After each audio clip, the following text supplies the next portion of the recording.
human. What kind of creatures are you? Oh, all hail, Macbeth! Hail to you, fane of glamour! Oh, hail, Macbeth! Hail to you, fane of color! Oh, hail, Macbeth! Hail to you, our future king! That's not possible. Speak! I command you! Me, the king. It's not possible. I cannot be a king. Speak, creatures, wherever you are. Speak! I command you! I cannot be a king.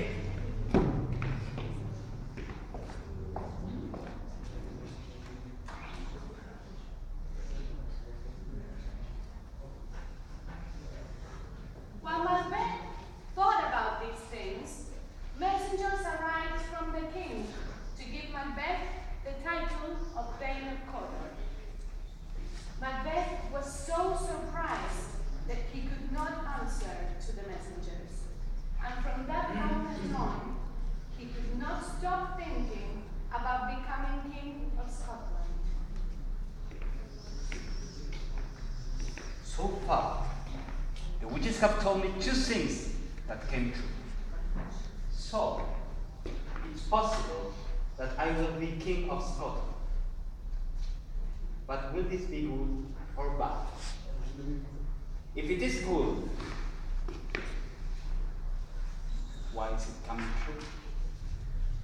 I am the Thane of the Cawdor, as the witches said. But why do I want to kill King Duncan? My thoughts scare me. I'm afraid. The idea of mother makes me shiver. But if fate wants me to be king, maybe I will not have to kill anyone. One way or another, what's going to happen is going to happen.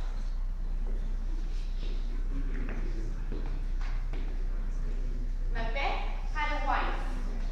She was a bad woman, whose only desire was that her husband and herself should be great and powerful at any cost. One day, she received a letter from Macbeth.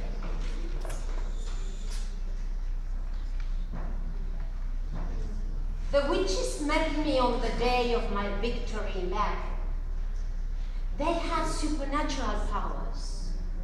I asked them questions. They did not answer. They disappeared. After that, some messengers called me Thane of Cawdor, precisely what they predicted. I hope you are as happy as I am, my love. But please, keep it a secret. You are Thane of Cawdor and Glamis, and you are going to be a king as you were promised. But I am worried. If you can be a king, you are too kind. You want power and you are ambitious, but you are too weak. You want something, but you are afraid to do what you need to do to get it.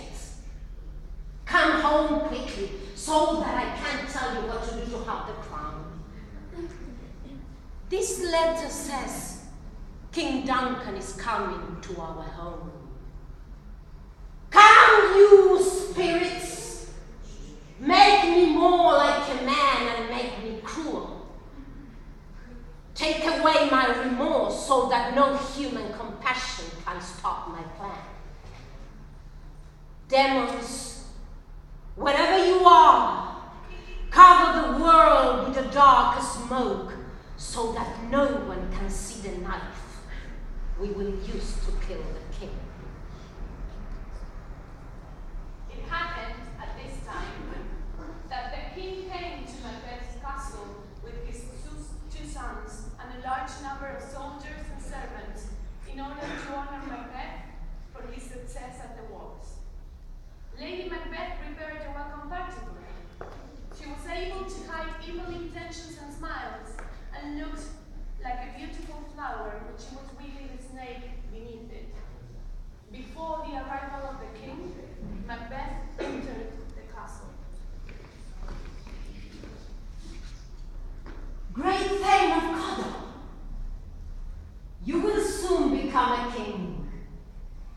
feel like the future is here. My dearest love, King Duncan will be coming soon. And when is he leaving? He plans to leave tomorrow. That day will never come.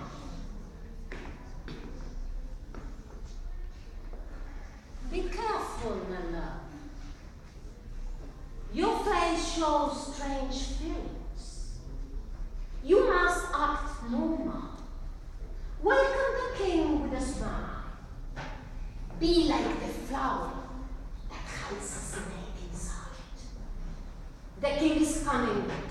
He must die. Let me prepare everything, because tonight we change our lives. Come.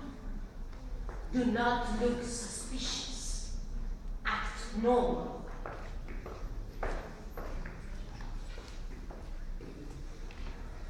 They have gone to the banquet with the king. Will they be able to sit with him and pretend in his presence without showing their thoughts? I am so confused. The king trusts me.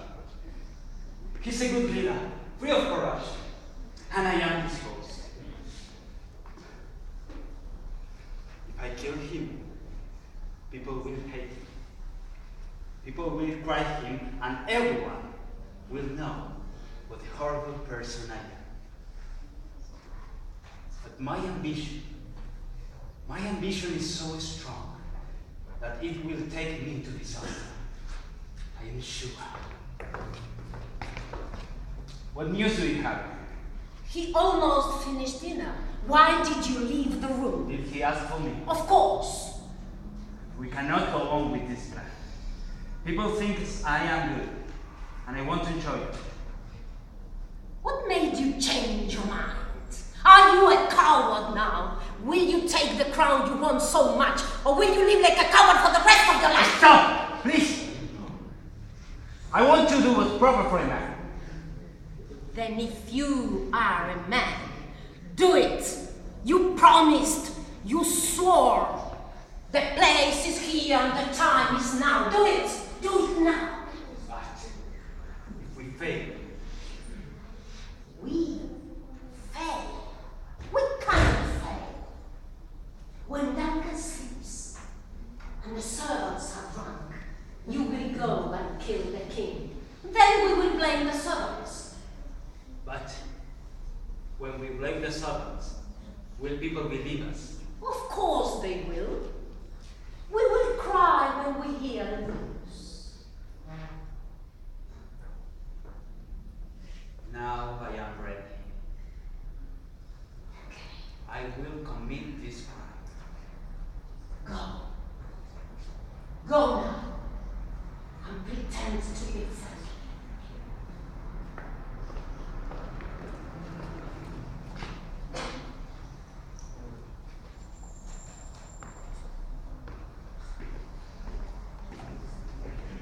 Macbeth killed the king that very night, and together with his lady, they made a great show of grief. The servants were blamed, but many suspected Macbeth, the new king. I'm afraid that things will not end well for Macbeth. He will not be well much longer. Perhaps it would be better to turn our attention to another story. Maybe a story about the prince? Yes. Thank you.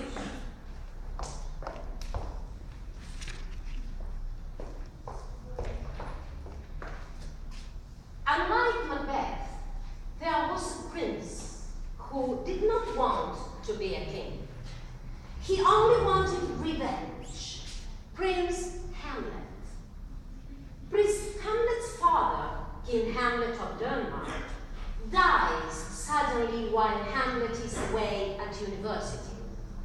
The king's brother, Claudius, takes the throne and marries Hamlet's mother, Gertrude, much to Hamlet's dismay. The dead king returns to his castle as a ghost, seeking revenge for his death. The ghost tells Hamlet that Claudius murdered him when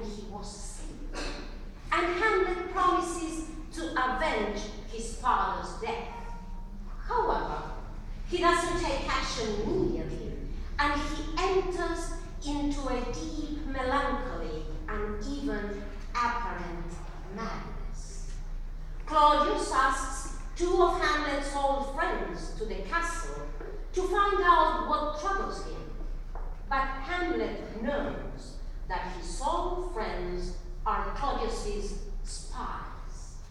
They think that the cause of Hamlet's madness is Ophelia, his ex-girlfriend. So they ask her to meet him by chance in order to confirm their feelings.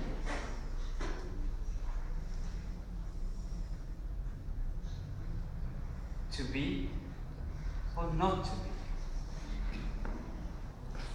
The question is it better to be dead or alive? Dying, sleeping a sleep that ends all the suffering and shocks that life gives us. To die, to sleep maybe, to dream. But who knows what kind of dreams could come? That's certainly something to worry about. After all, who could tolerate life's humiliations? The abuse from superiors, the insult of arrogant man, when you can take out your knife and quit.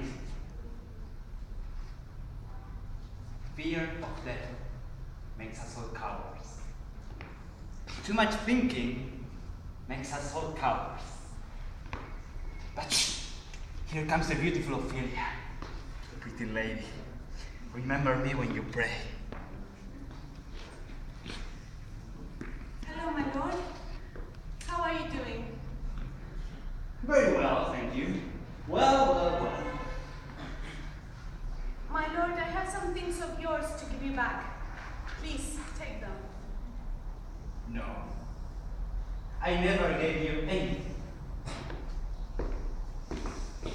But my lord, you did. And you wrote letters too. The perfume is gone now, so take them. There, hello.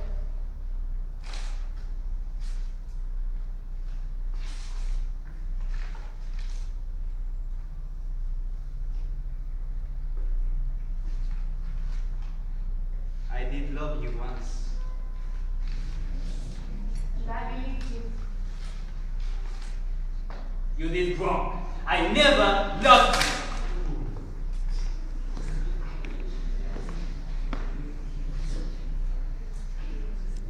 Then you lied to me. Go to a convent. If you wish to marry, marry a fool. Because you women take advantage of wise men. Go to a convent now.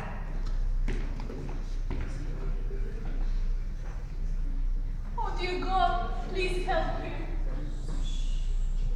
Dear God, please make him normal again.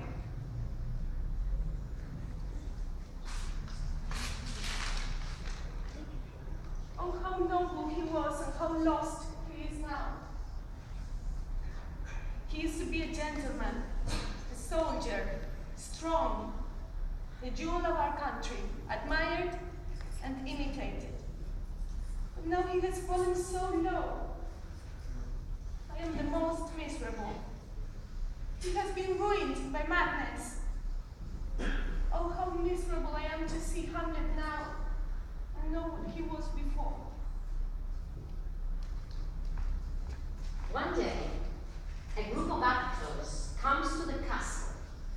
Hamlet asks them to perform a special play. The play tells the story of a murder which reminds Claudius of the way he killed his brother. Claudius' reaction is so strong that it inevitably proves his guilt. Ironically, Hamlet accuses Claudius of killing his father. Claudius cannot stand it and he leaves the room. Hamlet's mother, worried and angry, speaks with Ophelia's father, Polonius. They agree that the queen should talk to her son, while Polonius will be hiding behind the curtains.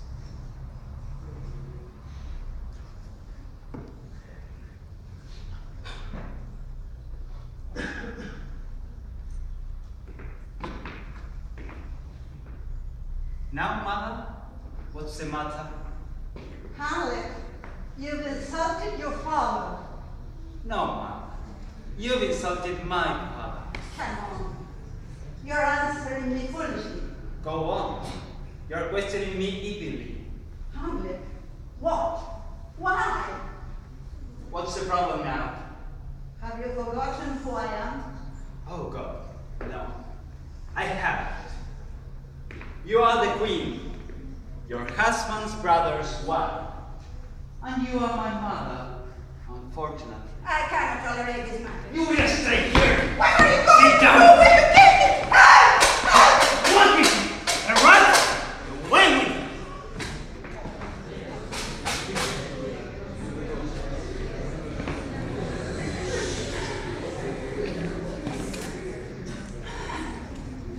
Oh my God! What have you done? I don't know. Is it the king? You've killed Polonius. Oh, what a horrible act. Horrible act. Almost as bad as killing a king and marrying his brother. Killing the king. What have I done to deserve this, Hamlet? Look at this picture here and that one there. The painted images of two brothers. Look at my father, with his curly hair, his eyes like a god, and his perfect body. Combination of good qualities. That was your husband.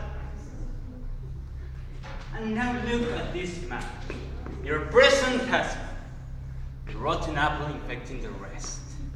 Do you have eyes? How could you lose this good, loving man and marry this other, this evil, selfish creature? Oh, stop! You have no shame. Oh, stop it! You're making me look into my very soul. It's dirty, sin, and I cannot wash it away. Please stop. Your words are like daggers. Please, no more, sweet Hamlet. A mother and a villain, the worst of kings. Thief of the throne who stole the crown. Oh, angels in heaven, protect me with your wings. What can I do for you, my gracious Lord? Oh, Hamlet is crazy. Father, have you come here to remind me of the promise I gave you? Tell me. What are you doing looking at the empty air and talking to nobody? Oh, your eyes show your thoughts. Come down, sweet Hamlet. What are you looking at? At him. At him. Look how pale he is. And how he looks at me. Don't look at me like that. Who are you talking to? You don't see anything. No, nothing. And I can see everything here. And you don't hear anything. No, nothing but us talking. Look, he's leaving now. My father. He's going out the door right now. Oh, this is only your imagination. You madness. Madness! There's nothing crazy in all this. Tell me, mother. For the love of God, tell me. It's not my madness. It's your crime. Confess your sins. Repent. You are breaking my heart in two. Then throw away the bad path and live a pure life in the good one. Good night to you. And please, stay away from my uncle's bed tonight. Pretend to be virgins. I'm sorry about what happened with this gentleman, but God wanted to punish me with this mother and this man with me. And one other thing, madam. What should I do? Whatever you do, stay away from the king. That big, that monster. I will, my lord. I assure you.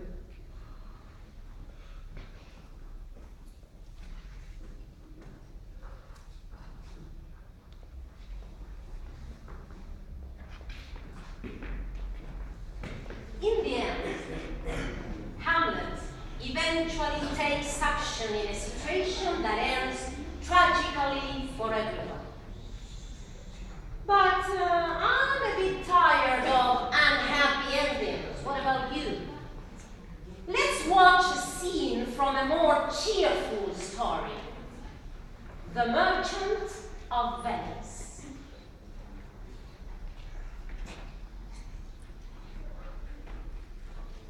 Yes, let's go. Let us enjoy now. Thanks. Okay. There was a Jew called Sherlock who lived in Venice. He had become very rich by lending money and great interest to Christian merchants. He was hated by all good men, and particularly by Antonio, a young merchant of Venice.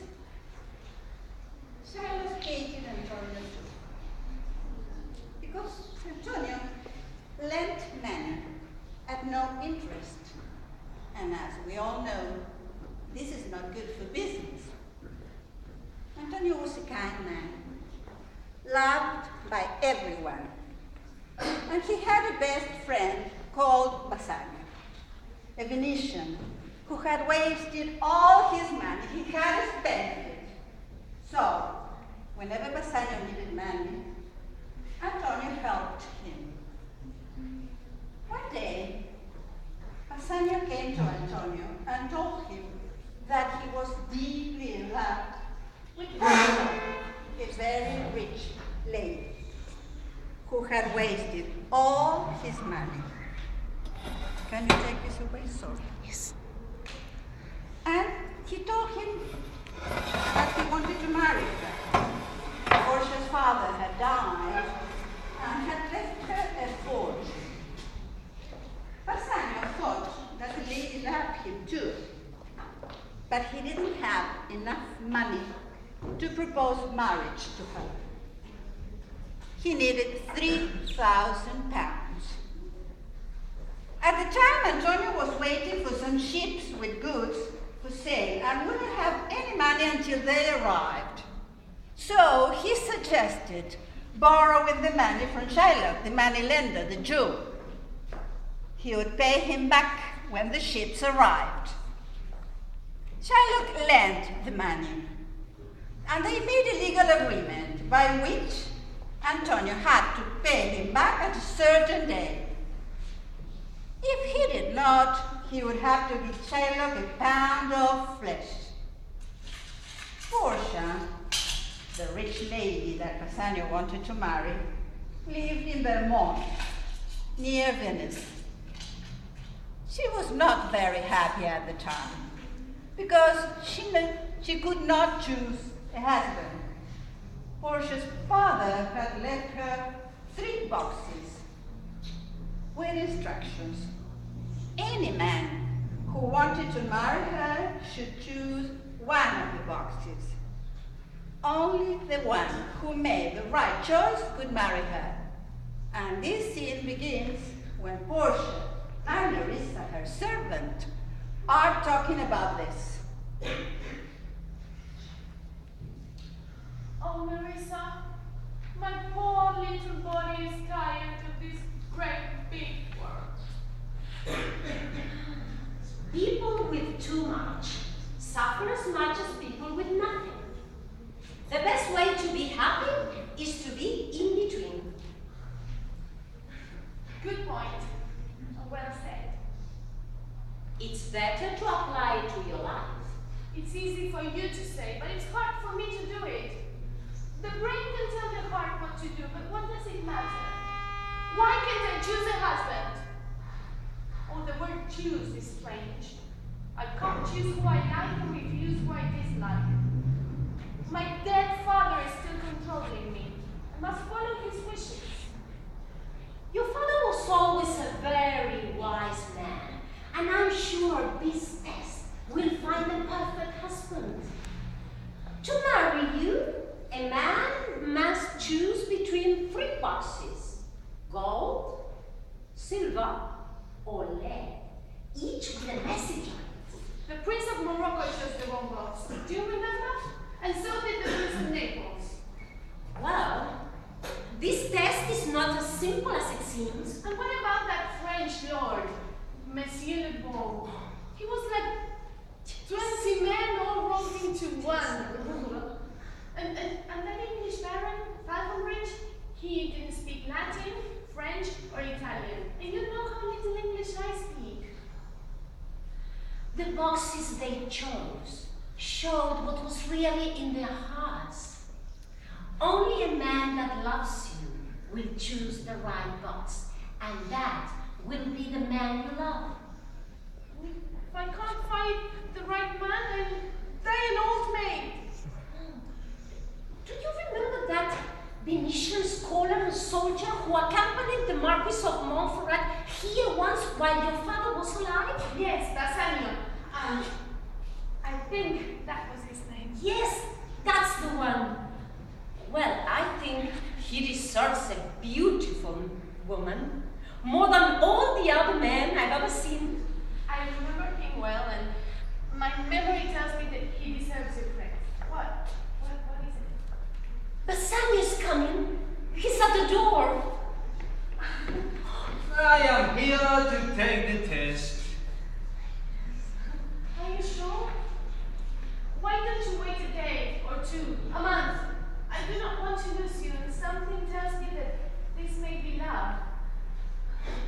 If you choose wrong, it will be horrible. Remember that if you fail the test, you must leave immediately and you can never marry any other woman. Don't worry, my lady, and let me choose. Okay. My picture is in one of these 3 boxes. If you really love me, you will find it. Larissa, come with me. I'll cry him a river when he loses. Oh, but on the other hand, he may win. Look at him. He looks like Hercules did when he saved the Princess Asani from that sea monster. Oh, he loves me more than Hercules loved the princess. Go, Hercules! If you survive, I'll live. Let's see. Gold, silver, or lead. Let's see what's the message on the gold box. The man who chooses me will get what many men want. Well, many men want Portia, so, but let's see what are the words on the silver box. The man who chooses me will get what he deserves. Well, I think I deserve Portia, so, but let's see what are the words on the lead box. The man who chooses me must risk everything he has.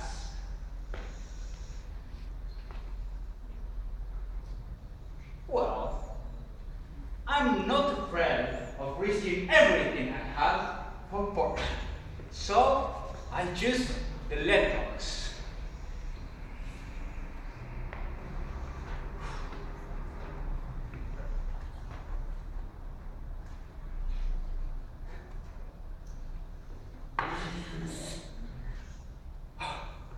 A picture of Portia. And these words: turn to where your lady is and claim her with a loving kiss.